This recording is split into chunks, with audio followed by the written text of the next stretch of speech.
नमस्कार, मी अनुराधा सनगर. जनवार्तामध्ये आपल्या सर्वांचं स्वागत. पाहूया पुण्यातील काही विशेष घडामोडी.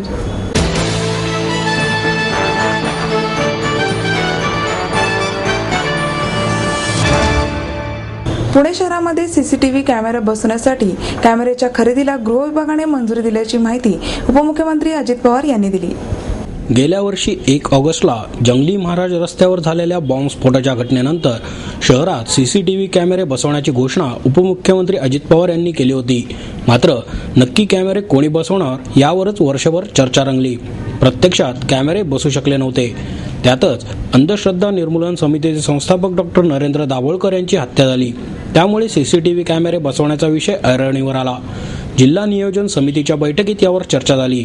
या संदर्भात पत्रकार परिषदेत माहिती देताना अजित पवार म्हणाले, पुणे आणि पिंपरी चिंचवड शहरांमध्ये लावण्यात येणाऱ्या सीसीटीव्ही कॅमेऱ्यांच्या खरेदीच्या निर्णयाबाबतचे अधिकार राज्य शासनाने मुख्य सचिवांच्या अध्यक्षतेखालील समितीला दिले होते. समितीच्या मान्यतेनंतर याचा अहवाल गृह विभागाला दिला होता. त्यानुसार गृह विभागानेही मंजुरी दिली. स्वारगेट ते पिंपरी चिंचवड आणि वनाज कोथरूड ते रामवाडी या मेट्रो प्रकल्पाला राज्य शासनाने मान्यता दिली आहे. पहिल्या मार्गातील स्वारगेट पासून कात्रजपर्यंत तर पिंपरी चिंचवड पासून निगडीपर्यंत विस्तारासही तत्वता मान्यता देण्यात आली आहे. मेट्रो प्रकल्पातील उच्चस्तरीय अधिकार समिती नेमली असून या समितीकडूनच मेट्रोच्या स्थानकांसाठी जादा FSI आरक्षण बदल यासंबंधीच्या मान्यता देण्यात येतील. त्यासाठी पुन्हा मंत्रिमंडळाची मान्यता घ्यावी लागणार नसल्याचे पवार यांनी सांगितले. तुमचे वडील बाळासाहेब ठाकरे आणि शरद पवार यांची राजकारणापलीकडे चांगली मैत्री होती हे लक्षात ठेवा आणि मगच बोला. टीका आम्हालाही करता येते, प्रत्युत्तर आम्हीही आमच्या सभातून देऊ शकतो हे उद्धव ठाकरे यांनी ध्यानात ठेवावे, असा प्रतिटोला देखील अजित पवार यांनी शिवसेना प्रमुखांना लगावला. उद्धव ठाकरे यांनी दसरा मेळाव्यात शरद पवारांवर कठोर टीका केली होती. उपमुख्यमंत्री अजित पवार यांनी उद्धव यांच्या वक्तव्याचा योग्य वेळी समाचार घेऊ असे स्पष्ट केले. मात्र आपले वडील आणि शरद पवार यांच्या संबंधाची जाणीव उद्धव यांनी ठेवावी असे अजित पवारांनी सुनावले. जाहीर सभेत आम्हीही आरोप करू शकतो, पण आज ती वेळ नाही असेही त्यांनी यावेळी नमूद केले.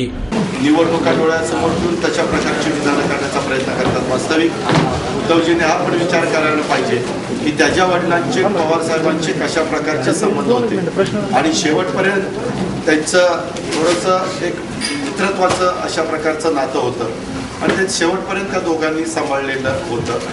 मी त्याबद्दल आता मला पुढच्या मीटिंग असल्यामुळे मी त्याच्याबद्दलचं जास्त आत्ता बोलत नाही, परंतु आम्ही योग्य वेळी त्याच्या संदर्भात आमची भूमिका स्पष्ट करू.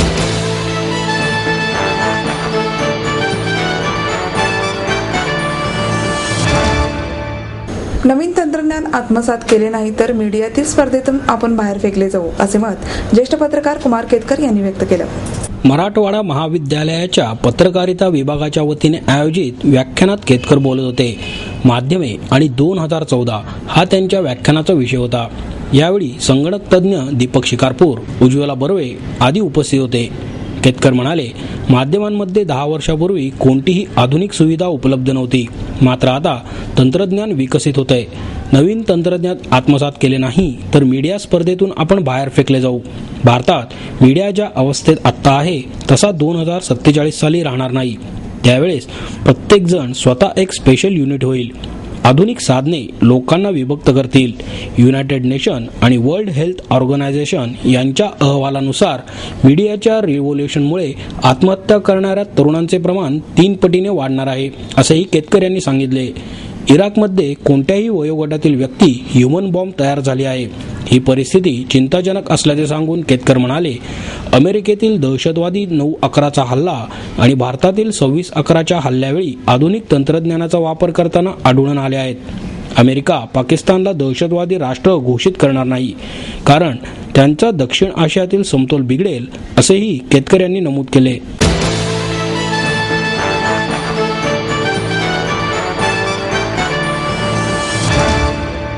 माहेर सोडून सासरी आले. इथेही प्रेमाची मायेची माणसं होती, पण माझं भविष्य सुरक्षित आहे याचा आनंद आत्मविश्वास वाढवणारा होता. Samruddha Jeevan multistate multipurpose cooperative society limited. गुंतवणूक भावनांची, आनंद लक्षावधीचा. Samruddha Jeevan multistate multipurpose cooperative society limited.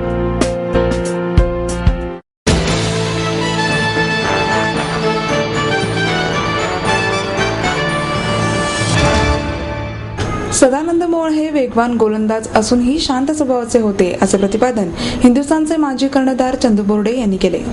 Sadanand Mohol यांच्यावरील स्विंग किंग या पुस्तकाच्या प्रकाशनानंतर चंदू बोर्डे बोलत होते. यावेळी सिक्कीमचे राज्यपाल श्रीनिवास पाटील, भारताचे माजी कर्णधार सुनील गावस्कर, सहकार मंत्री हर्षवर्धन पाटील, पोलीस आयुक्त गुलाबराव पोळ आदी मान्यवर उपस्थित होते. या प्रसंगी चंदू बोर्डे यांनी सदानंद मोहोळांच्या अनेक आठवणी ताज्या केल्या. ते म्हणाले, सदानंद मोहोळ हा खरोखरच स्विंग गोलंदाजीचा बादशाह होता. म्हणूनच मी त्याला स्विंग किंग या टोपण नावाने संबोधायचो. मी आणि सदानंदने त्या काळी बलाढ्य मुंबईच्या संघाला 3दा पराभूत केले होते. आम्ही एकूणच 10 वर्षे एकत्र खेळलो. सध्याचा भारताचा आघाडीचा गोलंदाज भुवनेश्वर कुमारचा वेग हा सदानंद मोहोळपेक्षा थोडाच जास्त आहे. मात्र सदानंद मोहोळ यांचा स्विंग हा जास्त घातक होता, असेही त्यांनी सांगितले. भारताचे माजी कर्णधार आणि सध्याचे क्रिकेट समालोचक सुनील गावस्कर यांनी सदानंद मोहोळ यांचे वर्णन त्यांनी खेळलेल्या सर्वात अवघड गोलंदाजांमध्ये केले. ते म्हणाले, मी जगातील सर्व वेगवान गोलंदाजांना सामोरे गेलो, पण सदानंद मोहोळच्या हवेतून स्विंग होणाऱ्या चेंडूचा अंदाज लावणे सर्वात दिव्य असायचे. त्या काळात मुंबई आणि महाराष्ट्रात संघर्षपूर्ण लढती व्हायच्या. मात्र सदानंद मोहोळांनी ज्या पद्धतीने मुंबईच्या फलंदाजांची भंबेरी उडवली ही न सांगण्यासारखी होती. सदानंद मोहोळांनी 75 गाठले आहे. आता त्यांनी वयाचे शतकही पूर्ण करावे अशा शुभेच्छाही सुनील गावस्कर यांनी दिल्या.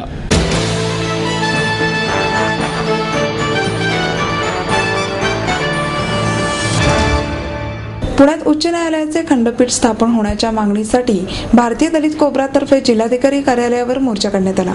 पुण्यात मुंबई उच्च न्यायालयाचे खंडपीठ होण्याच्या मागणीसाठी भारतीय दलित कोब्राच्या वतीने शिवाजीनगर न्यायालयापासून जिल्हाधिकारी कार्यालयापर्यंत मोर्चा काढण्यात आला.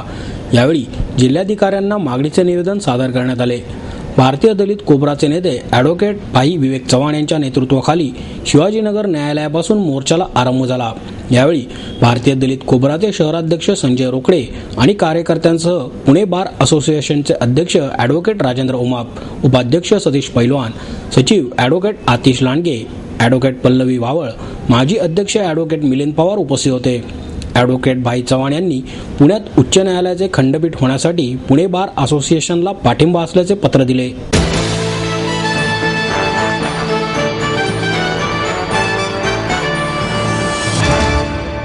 आई वडिलांनी पै जमवून मला शिकवण्याचा निर्णय घेतलेला कळत होता.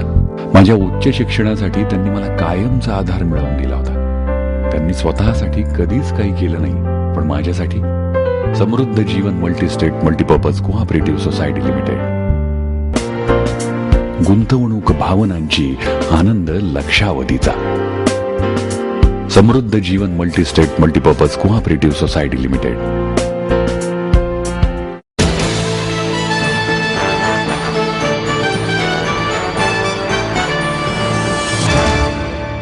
हडपसर बेकराई नगर येथील दुर्गामाता स्त्री शक्ती प्रतिष्ठानच्या वतीने महिलांना जिजाऊ पुरस्कार देऊन गौरवण्यात आलं. कल्पवृक्ष संस्थेचे संस्थापक नानासाहेब सूर्यवंशी यांच्या अध्यक्षतेखाली हा कार्यक्रम संपन्न झाला. यावेळी माजी ग्रामपंचायत सदस्य राजाभाऊ सूर्यवंशी, दुर्गामाता स्त्री शक्ती प्रतिष्ठानचे अध्यक्ष पंढरीनाथ निवंगुणे, प्रतिष्ठानच्या कार्याध्यक्ष सुरेखा सूर्यवंशी, रोहिणी काकडे, महिला पोलीस अधिकारी पाटील, कासम पठाण आदी उपस्थित होते. यावेळी महिलांना संगणक साक्षर बनवण्याचे काम करणाऱ्या तबस्सुम तांबोळी, हात नसून स्वतःच्या पायावर उभे राहिलेल्या प्राजक्ता दामिष्टे, बचत गटाच्या माध्यमातून महिलांचे सक्षमीकरण करणाऱ्या वर्षा माटेकर, अनाथ आणि वेश्या व्यवसाय करणाऱ्या महिलांच्या मुलांसाठी काम करणाऱ्या माधवी गुप्ते आणि भावाला स्वतःची किडनी देऊन जीवनदान देणाऱ्या इंदिरा घुले या 5 महिलांना जिजाऊ पुरस्कार देऊन सन्मानित करण्यात आले. महिलांना सक्षम करण्याच्या हेतूने आणि त्यांचं कौतुक करण्याच्या उद्देशाने दरवर्षी हे पुरस्कार देण्यात येणार असल्याचे पंढरीनाथ निवंगुणे यांनी सांगितले.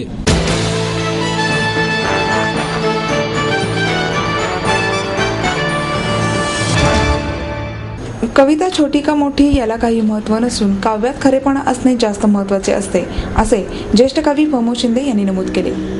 पुणे मराठी ग्रंथालयाच्या वर्धापन दिनानिमित्त देण्यात येणारे साहित्य सम्राट न.चि. केळकर साहित्यिक आणि ग्रंथालयीन कार्यकर्ता पुरस्कार महाराष्ट्र साहित्य परिषदेच्या कार्याध्यक्ष डॉक्टर माधवी वैद्य यांच्या हस्ते प्रदान करण्यात आले. त्यात भ.मो. शिंदे यांच्यासह लेखिका निलिमा बोरवणकर, ज्येष्ठ लेखक शशिकांत श्रीखंडे आणि ग्रंथालयीन कार्यकर्ते प्रभाकर देशपांडे यांचा गौरव करण्यात आला. संस्थेचे अध्यक्ष मोहन दाते, मुकुंद अनगळ, सुबोध मुतालिक, सुधीर इनामदार, शरद गाणेकर आदी यावेळी उपस्थित होते. आई या कवितेतून आईविषयी अनेकांना वाटणारी कृतज्ञता व्यक्त केली आहे. आपल्या जन्मदात्रीविषयी प्रत्येकालाच कृतज्ञता वाटली पाहिजे, कारण कृतज्ञता हे आयुष्यातील सर्वात मोठे मोल असते, असे शिंदे यांनी सांगितले. महाराष्ट्र साहित्य परिषद ही पुणे मराठी ग्रंथालयाच्या स्थापनेच्या 5 वर्षे अगोदर स्थापन झालेली संस्था आहे. मात्र साहित्य परिषदेपेक्षा चांगले काम ही संस्था करत आहे. त्यामुळे साहित्य परिषदेला पुणे मराठी ग्रंथालयाकडून खूप काही शिकण्यासारखे आहे. या संस्थेसारखे बालग्रंथालय साहित्य परिषदेतही करण्याचा आमचा मानस आहे, असे डॉक्टर माधवी वैद्य यांनी सांगितले. कार्यक्रमाला साहित्यप्रेमी पुणेकर मोठ्या संख्येने उपस्थित होते.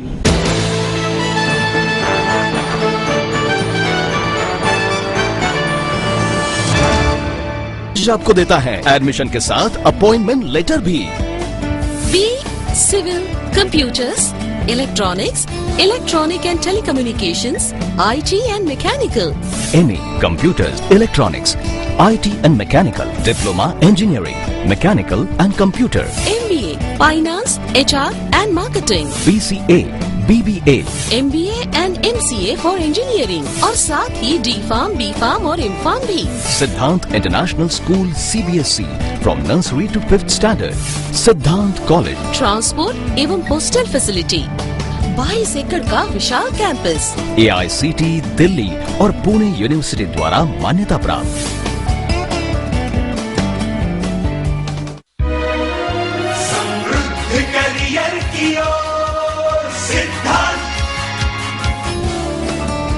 सिद्धांत कॉलेज, सुदुमरे, पुणे.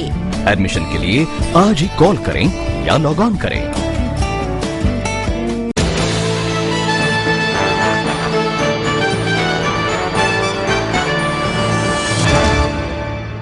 सदाशिवपेठेतील अखिल सदाशिवपेठ नवरात्र उत्सवाच्या वतीने लहान मुलांसाठी ग्रीटिंग कार्ड बनवण्याच्या स्पर्धा घेण्यात आल्या.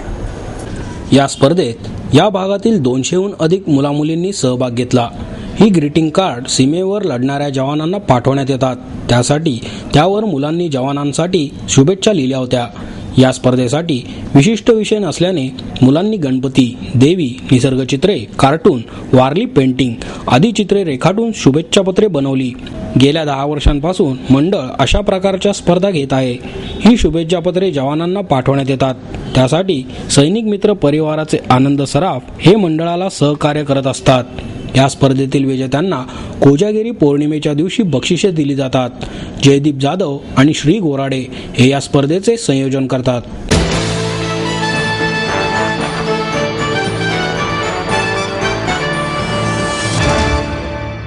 ज्येष्ठ समाजसेवक अण्णा हजारे यांना पुण्यातील जोशी रुग्णालयात उपचारासाठी दाखल करण्यात आले आहे. ज्येष्ठ समाजसेवक अण्णा हजारे यांना मूत्रविकार झाल्याने त्यांना पुण्यातील जोशी रुग्णालयात उपचारास दाखल करण्यात आले आहे. त्यांच्यावर एक छोटी शस्त्रक्रिया करण्यात येणार असल्याची माहिती डॉक्टरांनी दिली. प्रसिद्ध मूत्रविकार तज्ज्ञ डॉक्टर SS बापट हजारे यांच्यावर उपचार करत आहेत. ते म्हणाले, वय झाल्यानंतर अनेकांना प्रोस्टेटचा आजार होतो. अण्णा हजारे यांनाही त्याचा त्रास होत आहे. त्यावर उपचारासाठी त्यांना रुग्णालयात दाखल करण्यात आले आहे. त्यांच्यावर शस्त्रक्रिया करण्यात येणार आहे. मात्र ती कधी करायची याबाबत कोणताही दिनांक निश्चित करण्यात आलेला नाही. त्यांची प्रकृती उत्तम आहे.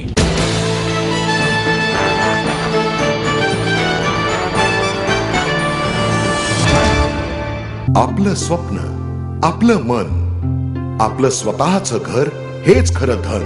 समृद्ध जीवन पार्क सादर करत आहे 140 फ्लॅट्सची एक प्रशस्त गृह योजना. कात्रज कोंढवा रोडवर बिबवेवाडीपासून फक्त 2 किलोमीटर अंतरावर आपल्या आर्थिक गणितात बसणारे 1 व 2 BHK फ्लॅट्स. तब्बल 3 मजली पार्किंग सह ऐस पैस गार्डन, क्लब हाऊस आणि इतर सुविधांनी सुसज्ज. बुकिंग साठी संपर्क 9850937373 9850947373. समृद्ध जीवन, नांदी सौभाग्याची, सुरुवात प्रगतीची.